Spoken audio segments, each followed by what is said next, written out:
Hello everyone, it's Terry from Danu's Irish Herb Garden. Happy Easter, and it's a really stunningly beautiful day here in Connemara, and the sun is shining and there is a beautiful breeze. Butterflies are flittering about and the birds are singing, and I'm just sat here on a little secret spot, and I'm looking at this willow. And I'm wondering, when will it all be in leaf? It's in leaf at the top, but down here where it's darker, where it's quite close growing together, it's there's not so much leaf yet, but it is early days. And so sitting here looking at all this willow, it's made a fantastic microclimate in certain parts, for certain parts of the garden. And you see over here, we've got a little terrace there with various shrubs, and they've been protected from, and some trees, some cherry trees. They've been protected from the wind, which comes from the southwest generally, by this amazing stand of willow. And I'll just bring you over here, along this little secret path, and you can see this is the front hedgerow.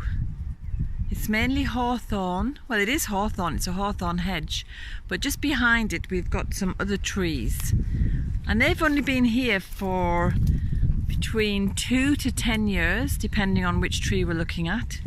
So this is what's called a downy birch, and that's been here for about 10 years. And I do love trees. They're so intelligent, they're so magical, they do so much for us, and they're home to so many creatures. This is a smaller birch. And I'm just coming up through that branch, and I've got a Scots pine here, which is maybe 4 or 5 years old, and it's about, I don't know, 18 feet high. Scots pine likes to grow here on the west coast of Ireland, but I do worry because they're shallow rooted and the wind can be ferocious. This younger one is more protected, it's closer to the hawthorn hedge, and there's another smaller one there as well. I've possibly put them in too close together, but they can sort it out for themselves. I've got some ash here, which I pray and keep my fingers crossed will not suffer from the dieback, because I'm hoping the prevailing winds will keep any disease at bay, blowing it back inland. So I've got 4 ash trees here, and they're just magnificent. I think 3 years is all that they've been here. So what I'm trying to do on the edges of this property is create a little woodland. Oh look, can you see the butterflies? Oh, they've gone. I'm trying to create a little woodland. So this is one area, and it's all mixed, as you would find in a deciduous forest. So there's cobnut here, next to elder. And the flowers are just beginning to show on the elder.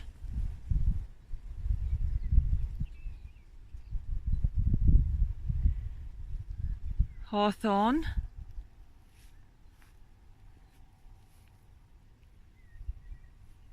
And another cobnut, which is a hazelnut. This should start giving us nuts very soon. And there's more elder behind it. And behind that is more hawthorn, which is actually getting taller. I cut it back a couple of years ago and it's really done it a lot of good. And here is another little downy birch. And then this area is newer, and these are slower growing. We've got 2 ashes. There's an oak. And this one is the first tree I ever planted, and it's an alder. And it's actually now become 4 or 5 alders because it puts up suckers, which is brilliant. Free trees. And here's my dear friend Holly. There's 3 hollies there, and they're getting bigger all the time, which is so rewarding to see. So here we have 2 ashes, and this is a little oak. And there's rowan or mountain ash. There's a field maple next to another, well, that's an oak, and that's the field maple, which is stunning. And then we've got a chestnut here, and another little oak. Now I don't know why this one is so small, because it went in at the same time as the other 2 behind me. And there's a guelder rose. And more willow here, which is growing around a pond and along the front hedge, the front driveway. And down here, which is on the opposite side of the garden, we're making a little woodland as well. So over there, we've got some hedging next to the polytunnel. And then down here, we go down into the little woodland, which is very new and just starting off.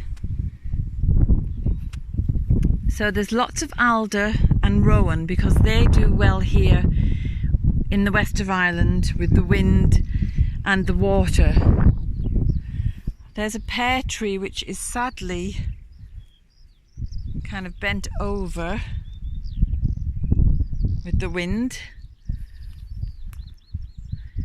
Alders and birch, because birch are pioneers, so I'm hoping that they will grow. And there's more willow because it's a wet patch, and lots of little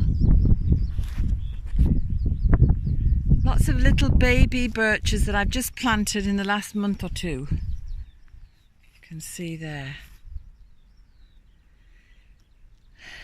And here's a lovely ancient hawthorn. I suspect this hawthorn is several hundred years old.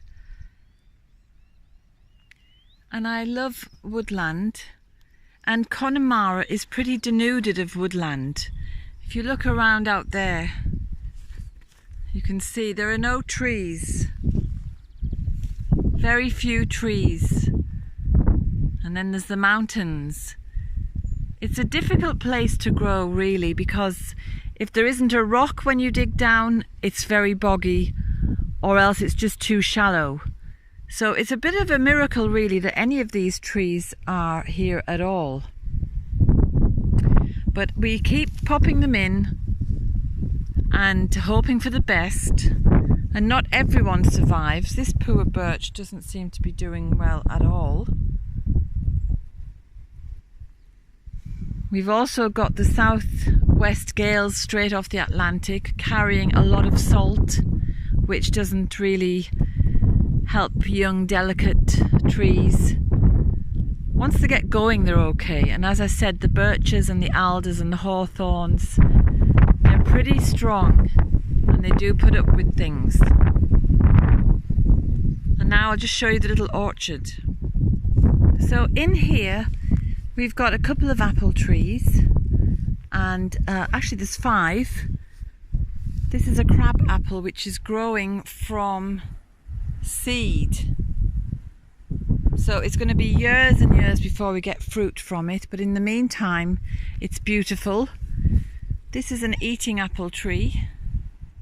And then there's a crab apple tree behind it that I bought in a supermarket, and I'm very surprised at just how brilliantly well that one is doing. And you might be wondering why I'm so keen on planting trees when it's so difficult. And the answer is, first of all, I just love them. They're so beautiful and so diverse, so many types of tree. And then secondly, all the time we hear about global warming, climate change, loss of species, loss of habitats, And the simplest thing you can do as one person trying to make a change is to plant a tree. Because a tree will not only provide you with food, clothing, shelter, tools, everything else that you might imagine you would need. It also provides home to many different species, and it stops soil erosion. A tree will reduce water from flooding. It's a carbon sink. It provides the air that we breathe. I mean, trees are absolutely the backbone of the planet. Nothing would really survive well without trees. So if you can, hug a tree just to show some appreciation, or alternatively, or as well as even plant a tree. The rewards are just monumental, and the satisfaction you will feel is a reward in itself. So wherever you are, go now and enjoy a tree and think about planting one. All the best. Have a brilliant holiday. This is Terry from Danu's Herb Garden. You can check out the website. There's a blog coming up shortly, and there are books to buy. And I hope that you're having a happy day. Bye bye.